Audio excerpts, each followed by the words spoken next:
He said, but yes, you're the kind of crazy that we need, so you must be as crazy as you want. You say you're not a journalist, but you've got a Peabody for your Tutu interview. Yeah, but yeah, but it doesn't mean that I'm not curious. Look, you can't have, Desmond Tutu on your show and go, "There's the horse, Desmond. Look at the horse." He's a man who has dedicated his life, and it's an enormous life and a huge story. That to avoid it would be absurd. To minimize it would be rude. And would be an act of self-robbery, because this is an enormous world figure that I want to talk to. Yeah. And he wanted to talk to me. But what he did do, in the course of talking to him, he said something which actually really changed the gears on the show in the past few years.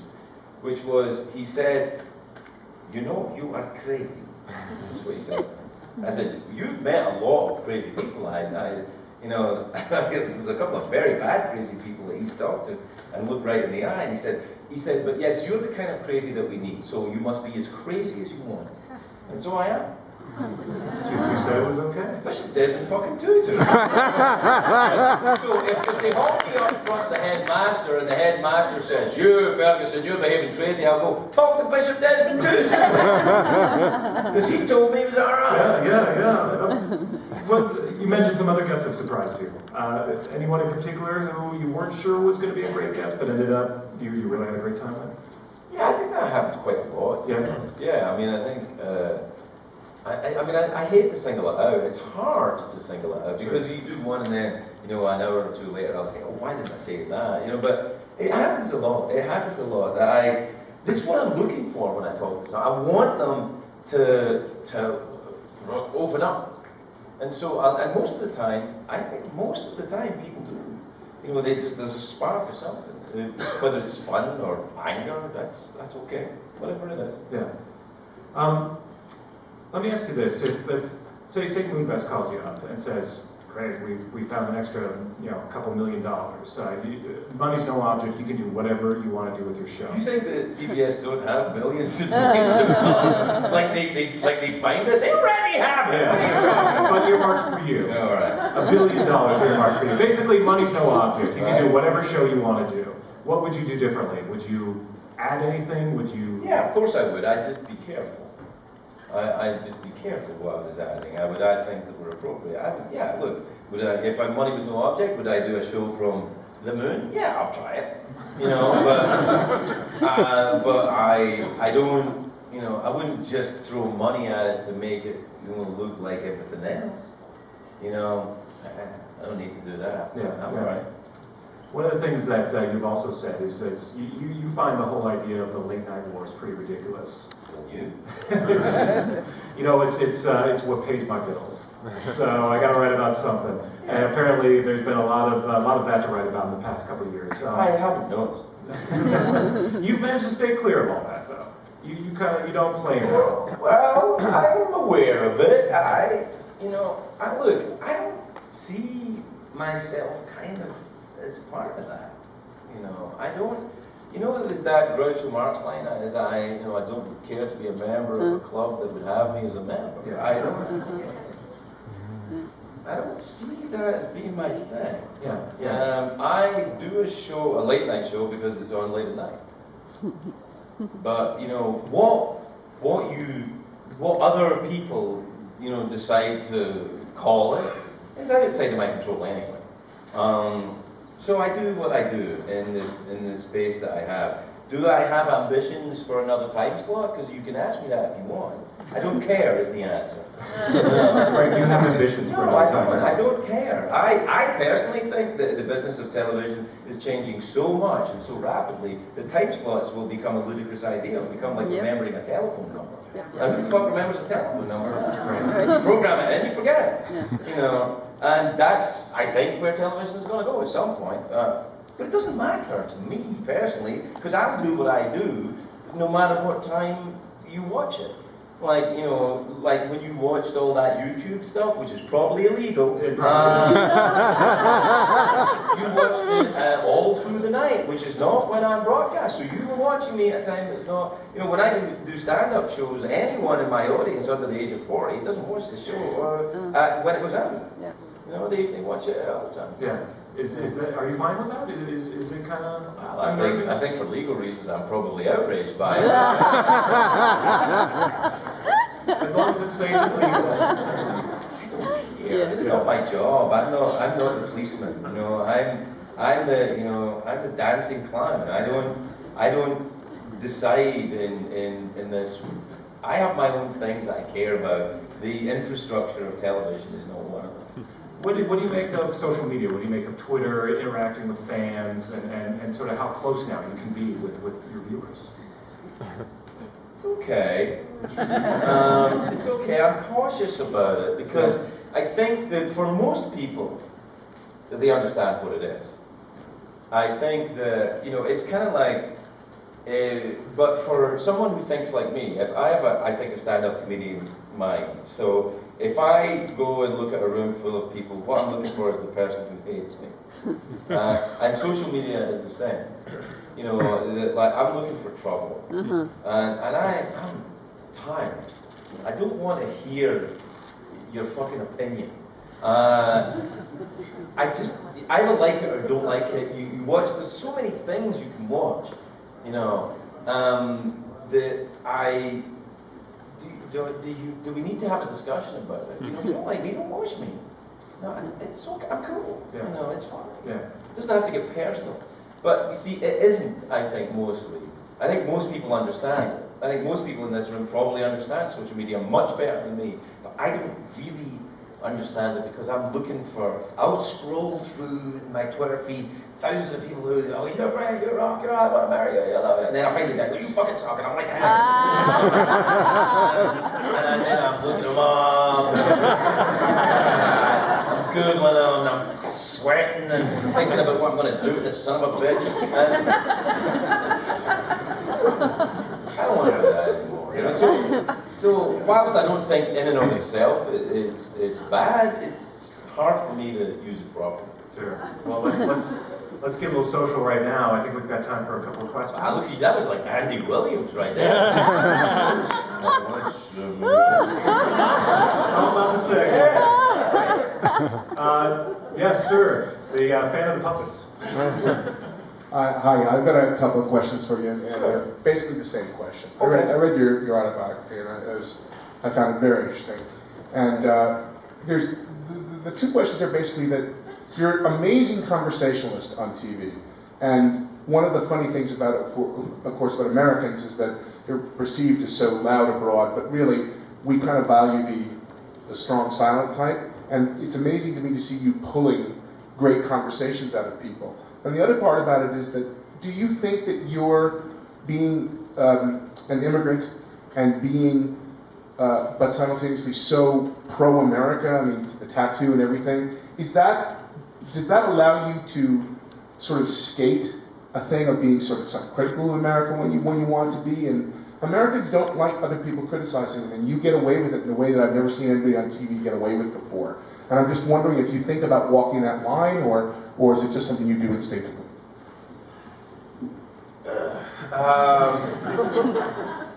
I'm aware of the audience. I'd be lying if I told you that I wasn't. But America, to me, it's not possible to generalize it. It's far too complex. This giant, multicultural, heaving, crazy, wonderful place. I can't say Americans and be done. It's not possible. What I try and do is I try and be respectful, but at the same time not to lie.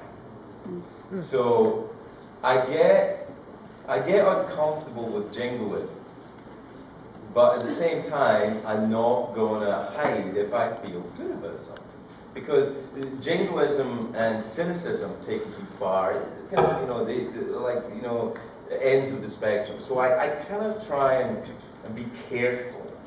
I suppose that's it. But that's probably more than I've ever thought about it ever in my life. but I mean, just to try and honestly answer your question, I don't really know. All right, time for another one. Right front row. Yeah. Greg, I loved your interview with Julia Louis-Dreyfus. Can you talk about how you build chemistry with Julia and other guests on your show?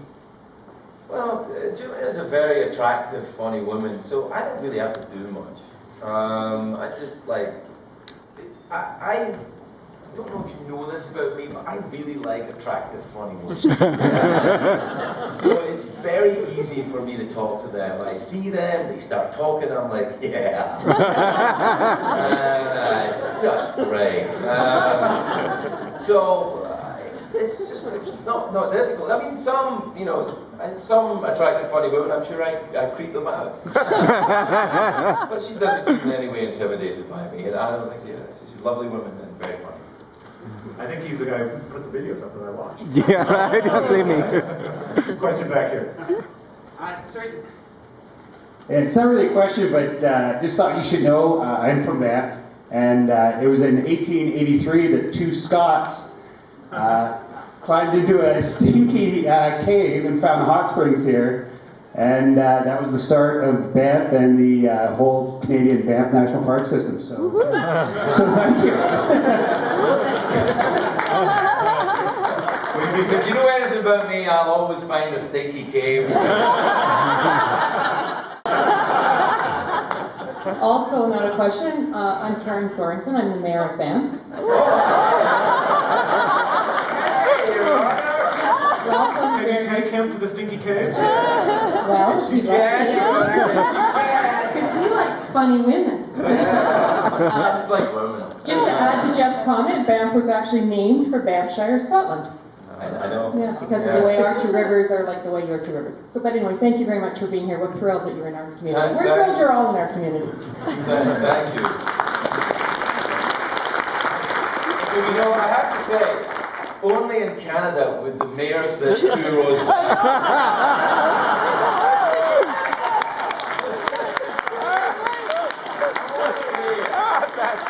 Well, the mayor's here.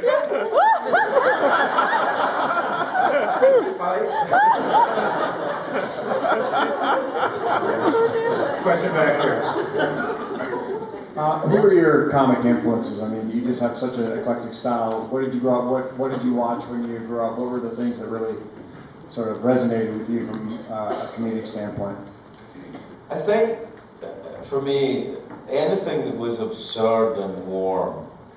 So the comedy that of Laurel and Hardy, I used to watch that stuff on TV when I was a kid. I loved Stan Laurel so much, and the Chaplin things that they used to have on Scottish television when I was a kid, and then the Pythons, because it was so fucking mad and different, and the Peter Cook and Dudley Moore, because and Peter Cook actually became a very I became quite close with Peter, and he was a mentor of sorts to me, and he had such warmth and such absurdity that that's the kind of stuff I like. So I'm hoping that's the kind of stuff I do. That is aspirational for me. The absurd stuff, but I don't think I'm comfortable being just that. So I don't know, but definitely that's what I watched. Is the absurd and crazy people who were all, with the exception of Stan Laurel, I guess, and Charles Chaplin, but the later ones were all from a very kind of a privileged class, so it seemed like very unattainable. A little add-on to that. you're a drummer, Johnny Carson was a drummer. There seems to be something around the drums and the timing that has to do with great late night comedians. Can you talk a little bit about that as well too? I think that's an absurd connection. Calgary, and so I just wanted to say thank you for coming.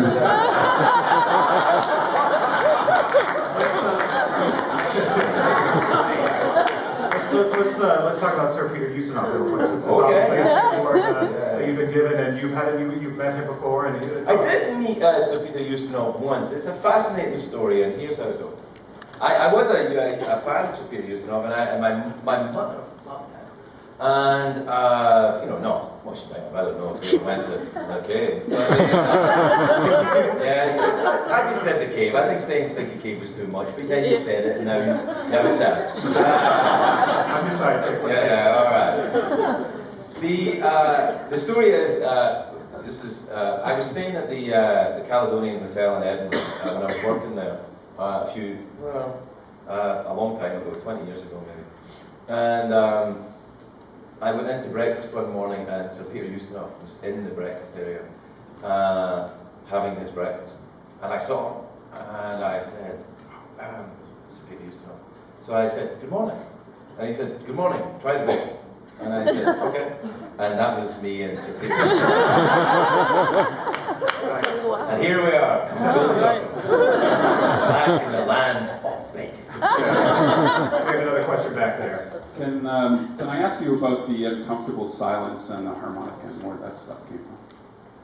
That's really born out of desperation, I think. Uncomfortable silences I've had in my life, like now. The harmonica thing was just something lying on the desk. I can't play the harmonica, but if you leave something around, if I'm around something long enough, I'm going to blow it.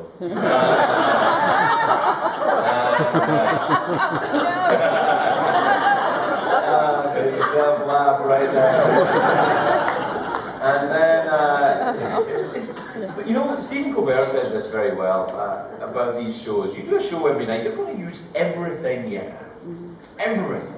You're on TV every night. You're going to do everything and more. Anything you can get your hands on. Harmonicas, skeletons. There's a horse costume. Have it run up and down. Anything. You do anything because the beast has to be fed every night. Every night. And so you just keep going. That's why I think I started. I want to do an awkward pause right now. Okay. But I won't. You couldn't do it, could you? You couldn't do it. I could not do it. Yeah. I want to be invited back next year, so I got to do this. I think we have time for one more question right here. Hi, Craig. Hey.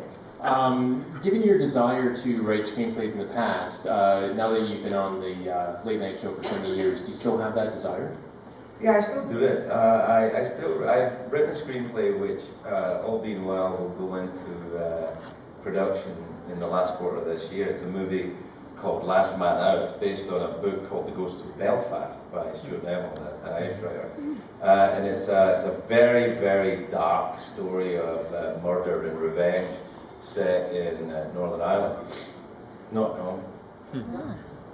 It's great fun to write. It's like, where's the joke? There is no joke.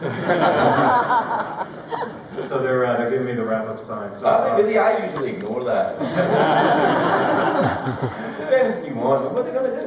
Exactly. What are they going to do? Really, if you want to keep going, we'll keep going. I don't know where to be. Yeah, Let's do it.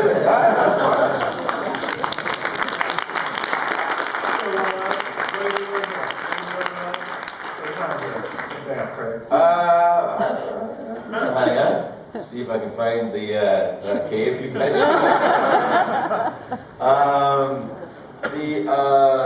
I'm here to do this, to accept the award, which I'm very I'm very I think I can connect with Canadians in this respect that the idea of accepting an award makes me feel very uncomfortable. I'm trying very hard to not be uncomfortable about it, and I am very grateful about it, but I'm like, a part of me in my head, a big part of it in my head is like, who do you think you are? Who do you think you are? A comedy award for you. Rubbish. That's gonna look nice next to your Peabody, though. Oh, Peabody Award. It's funny that when I got the Peabody Award, all I could think of is that's not for me, that's for Desmond Tutu. Which of course it was. You know what? They could have gone either way, though. It was all about that interview. So. Yeah, I think so. But I liked him. He's very clever. Well, we're And eating. funny. Yeah. Yeah. Well, we're eating into Julie Louis-Dreyfus this time. Oh, is so she coming out? She is Maybe coming I'll out. see her. Which is why we. Stick around. Don't go anywhere. It's a double header right now. So, thank you very much to Craig Ferguson.